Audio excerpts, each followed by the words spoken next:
Have you ever spent hours into training mode to learn to do this sick combo you just saw in a character guide or in a combo video? You hopped online ready to chop some heads and you just can't get a hit in. You feel stuck, everything you do gets interrupted, and then you get styled on by some random person that teabags you, fatals you, and then moves on. You feel like you're the worst player of all time, and you just want to quit the game, telling yourself, fighting games, they're just not for me, man. And this series is for you. First of all, nonsense. Fighting games can be for everyone. Hi, and welcome to the Bossfight arcade. This is the second video in our tutorial series, and I highly recommend checking out the previous video right here explaining frame data, if you are not familiar with frame data yet, as this is a very important subject that we will build on in this video. Now, ladies and gentlemen, this is a big one. One that I guarantee will skyrocket your success immediately once you get the hang of it. Because today, we will be explaining hit confirming. And hit confirming is pretty much what it says on the tin. To hit confirm, you will use a move that will allow you enough time to audibly, visually, or both, confirm that you were able to hit your opponent. So you can either decide to do the unsafe move for big damage, or stay safe when your opponent has blocked the move. So why is it important? In the previous video, we learned about unsafe and safe moves, remember? Those unsafe moves usually allow for big combos and high damage.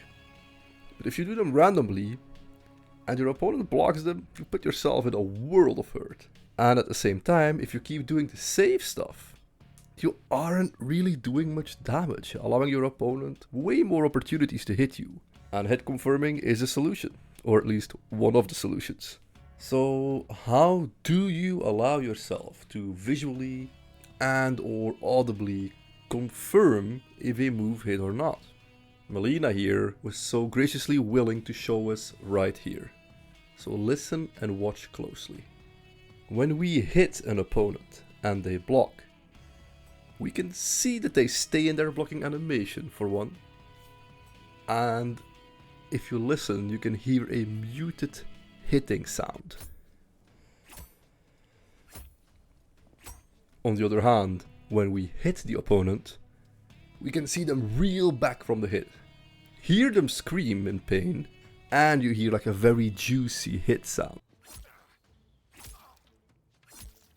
Now, human reactions play a big part in this, right? On average, a conscious reaction to visual stimuli is between the 200 and 250 milliseconds, or 0.2 and 0.25 seconds.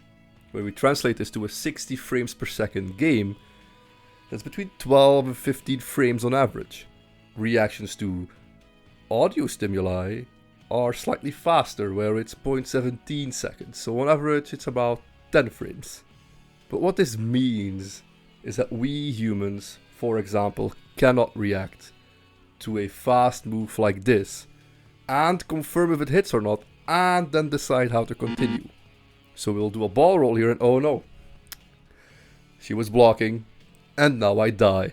So to prevent this, we want to make sure we can confirm this.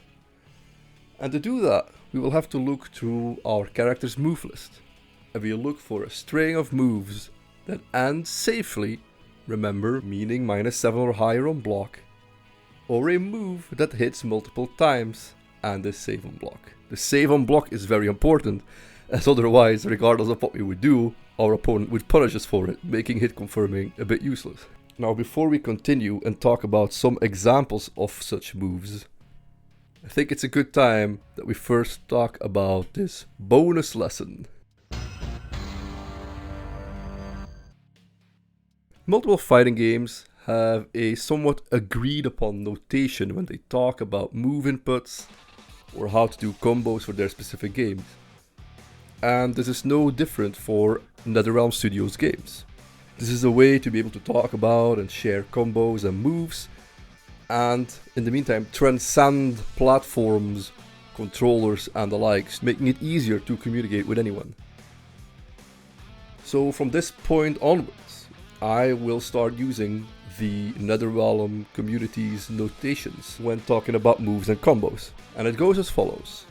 So movement uses the English words. You have forward, down, back, and up. Usually shortened to the starting letters of each word when writing, which is especially handy when you're writing down combo sequences. And the slightly more tricky part is with the attack buttons, as they are as follows. Front punch, which is square on PlayStation and X on Xbox by default, is called 1. Back punch, which is default triangle on PlayStation and Y on Xbox, will be called 2.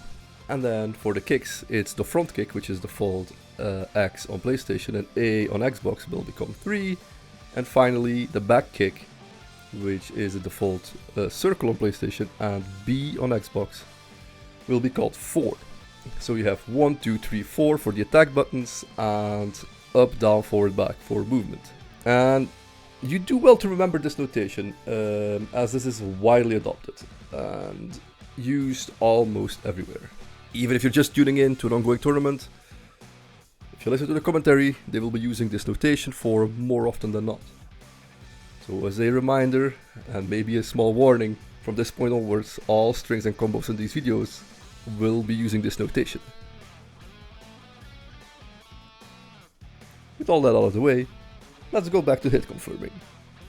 And here are a few examples of what you're looking for in a hit confirmable string. We have Melina's 2-1, Melina's forward 1-4-4. You can see they're hitting for multiple times, safe enders. For Reiko, for example, we have forward 1-2, it's always the same idea. Liu Kang is maybe a very good example here, as his forward 3 is him doing 2 kicks. If you have decent enough reactions, you can confirm of this button alone. Luckily for us slowpokes, he can also just do forward 3-4, which is an extension of this move, which gives you 3 kicks, which is still safe in the end, so you can use both to hit confirm. Remember, the most important part is that it gives you enough time to react if it hits or not, and that the final part of the string has to be at least safe on block. And don't worry if I didn't mention your character, every character has strings or moves that can be used this way. So let's continue with Melina here as an example. I will use the aforementioned forward 1-4-4 string. It's a forward advancing mid hitting attack, which means the opponent cannot duck under it, and at the end of it, it's -6 on block, so it's safe.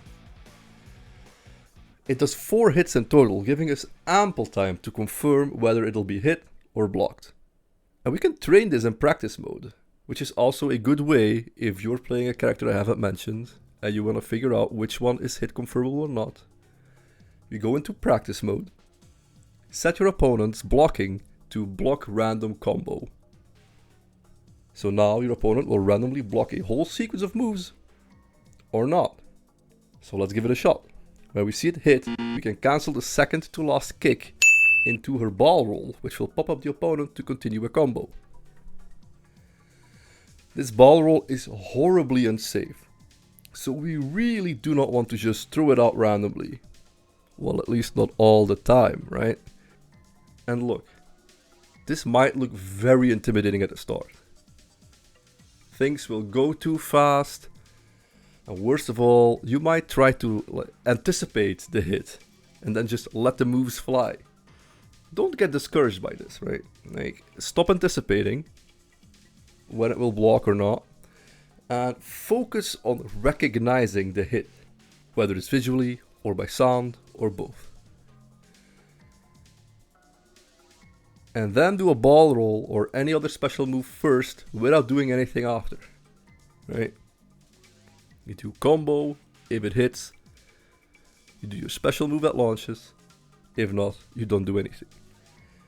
And then slowly add more to the combo on hit, until you're used to do the whole combo when it hits. After a while, suddenly the moves won't look as fast anymore, and you can get quite comfortable with it. Here's some other hit confirm examples with other characters.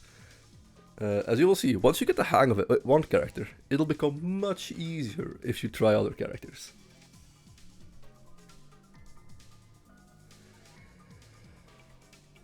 And I swear, like, this is one of the biggest improvements one can have to their game. Abstaining from doing these very unsafe moves from blocked strings, giving your opponent less opportunities to punish you, and in turn give yourself more opportunities to properly hurt them.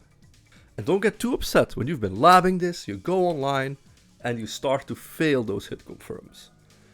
Because remember, it's one thing doing them for hours in a comfortable area where you can focus on just one thing uninterrupted.